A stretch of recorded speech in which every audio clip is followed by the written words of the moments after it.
Today on TFPmini, we're going to make the Kabuki Cafe from EPCOT's Japan Pavilion. It will have working fiber optic lighting, in any color we want, with hyper-realistic details, even a full kitchen interior. Oh, and it'll be done in super miniature HO scale. Let's get started. As always, these builds require a research trip to EPCOT with heavy air quote emphasis on research. Tostadas at the Mexican food booth. With a full belly, I head over for some pics. Oh, relax, guy. I'm not taking photos of your girl there. It's the building behind her I'm after. With a full belly, strange looks, and a phone full of reference pics, it's time to head home and get started. Well, maybe one more tostada. It's on the way towards the exit. Using my photos, I created an HO scale version of the building with every possible detail I could add. After my Magic Kingdom Firehouse build, I learned that printing buildings like this as one single print is the best option when possible, so I avoid all sorts of glue joints which require fillers and sanding and are tough to hide in such a miniature scale. This one printed upside down, which put all of the supports on the roof, making support removal super easy. The nubs left behind by the supports actually worked in my favor as added roof detail, so I didn't fully sand them away. It's free detail, as the kids say. So you can see those nubs a bit as I airbrush on the main building color, which is a beige type color. All of the little bits got primed and will then get hand painted. The front of the building has these colored flags, so we'll start with those. Pretty simple, but I learned something with every new build. In this case, I should have modeled in breakpoints between the colored flags, just little indentations so the paint would be less likely to run from one flag to the next.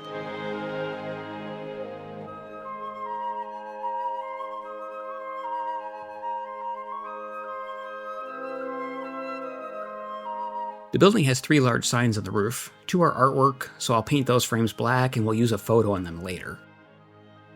There are also a few details attached to the building, but I knew I couldn't paint those well if they were part of the building, so I printed them separately to make painting easier. This worked well, but I later found that gluing on such tiny parts was quite the challenge. Back to the 3 signs. This one is the main building sign. I actually traced the Japanese characters from the real building onto this mini sign, so those characters are modeled into the sign. I assume it says Kabuki Cafe in Japanese, but it could just as easily read overpriced and watered down drinks. I mean, either would be truthful. Little details matter, so the sign was painted in one shade of brown, and the bottom support beam in another.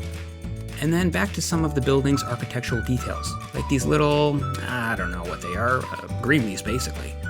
On my last video, I modeled the Magic Kingdom Firehouse. You saw that, right? The one where I installed like 150 individual fiber optic cables?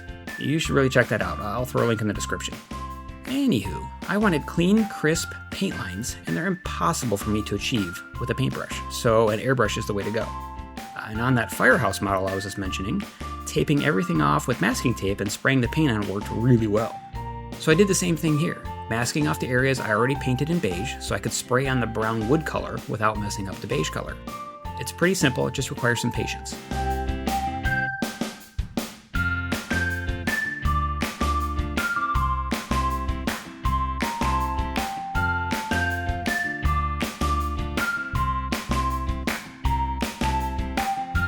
Then it's off to the spray booth where I first sprayed on a clear coat, which seals the tape in place so that the colored paint won't go under the tape.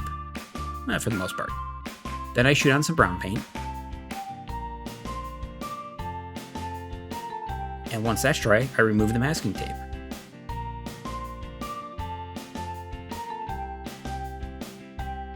Oh, it's so satisfying.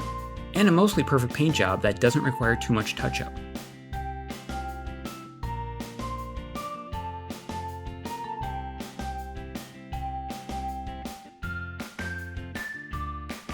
Moving on to the roof, I decided to hand paint this with a brush since the roof tiles are rounded and masking off those areas would be a brutal task.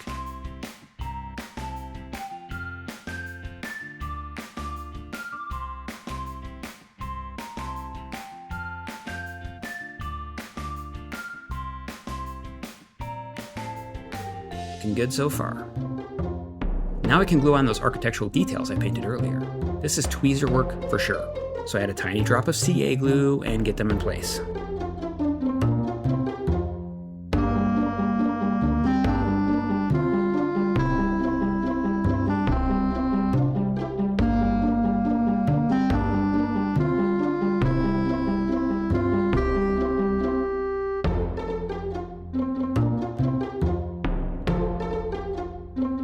so fiddly, but looks good.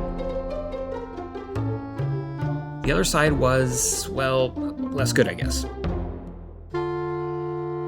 This one bonded instantly and wasn't perfectly straight, which is pretty irritating. But even mistakes get you thinking of better ways for the future. In this case, I should have modeled a relief into the building so that the detail piece would fit into a hole, essentially, and thus align itself as it falls into place. So no big deal, live and learn. The other details went on without any major trouble.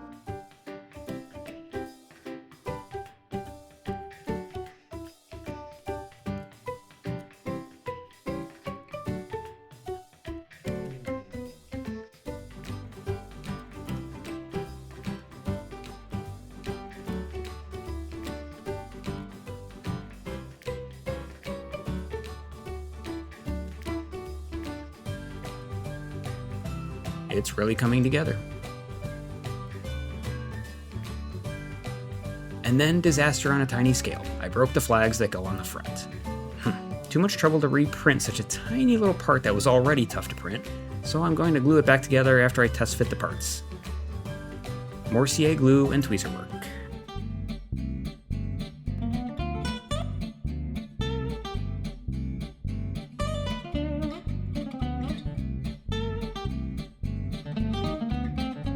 Yeah, I see it too, but I'll fix the paint job later. The building has a printed menu and a picture frame on each side, so I took a photo of the menu and shrunk it down to an impossibly tiny size, and then printed that on photo paper. I cut those bits out and glued them into the frames. Even though you can't read the menu, it looks better than having just a solid color there. It's all about having a good combination of details. The two large pictures on the top of the building get the same photo printout treatment. These are a bit larger, though not by much, so they really do look pretty good.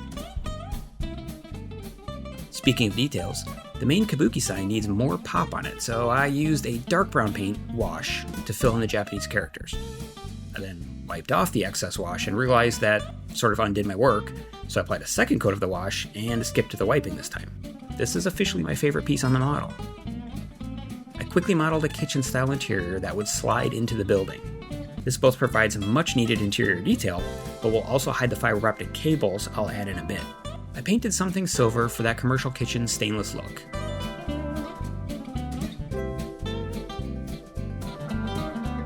The cash registers in front get black paint, and some bright green and red colors for the slushy machines to properly represent those artificially dyed drink colors our palettes crave. A little gunmetal metallic for this drink cooler window looks right, and well, you get the idea. I love fiber optic lights. I loved them as a kid and still do today. It's a great way to light miniatures and they're super cheap. Just apply any light source to one end and the other end lights up. Cool. I modeled in 4 tiny holes where these lights would go and then simply thread in the plastic fiber cables.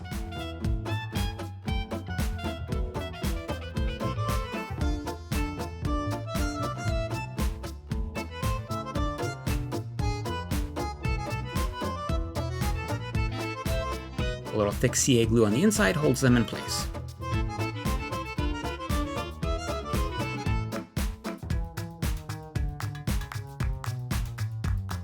Then I trim the excess on the outside with my hobby knife. I found that just scoring one side of the fiber a bit is all it takes. Then you can wiggle it in the end and it breaks off cleanly. Quick little light test to keep myself motivated. Nice. Using a tiny drop of thick CA and some tweezers, I glue on some glass beads. I believe these are 2.5mm diameter, which you can find on Amazon in the handful for a few dollars price range. After each one, I use a little CA activator to instantly bond the CA because these little balls love to fly all over the place. See what I mean? They're a pain to work with, but the results are worth it. So cool.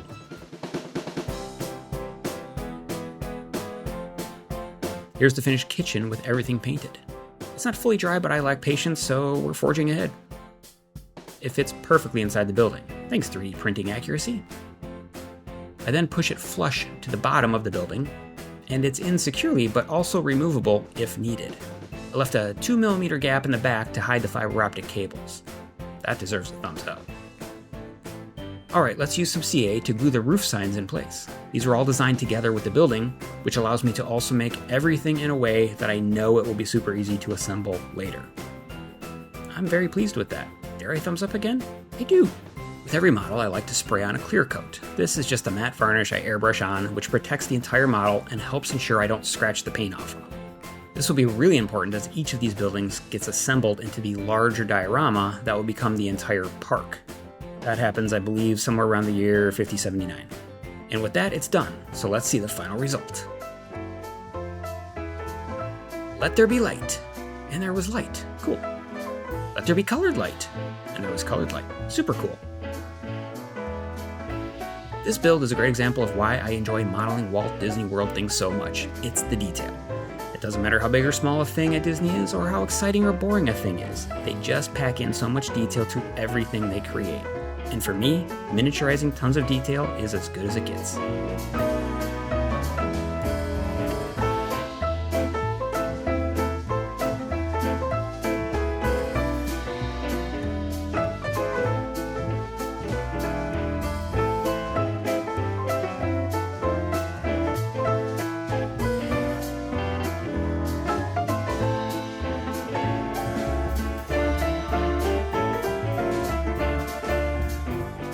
Just to make it more obvious how tiny this is, here's how it looks next to a US quarter. Or a $quarter if you're one of those people who probably also owns a billfold. Am I right? I truly hope you enjoyed this video, and will give it a thumbs up. And if you didn't enjoy this video, I hope you'll give it a thumbs up and share it with a friend because, well, because this channel needs all the help it can get, and what better way to do something positive right now, right? Too desperate? Yeah, sorry, I'll do better. Oh, hey there. Oh, you're still here, eh? Well, this is a little awkward, because, the video's over now. Okay, hold on a second. No worries. Here you go. Here's a little something I handpicked just for you to watch.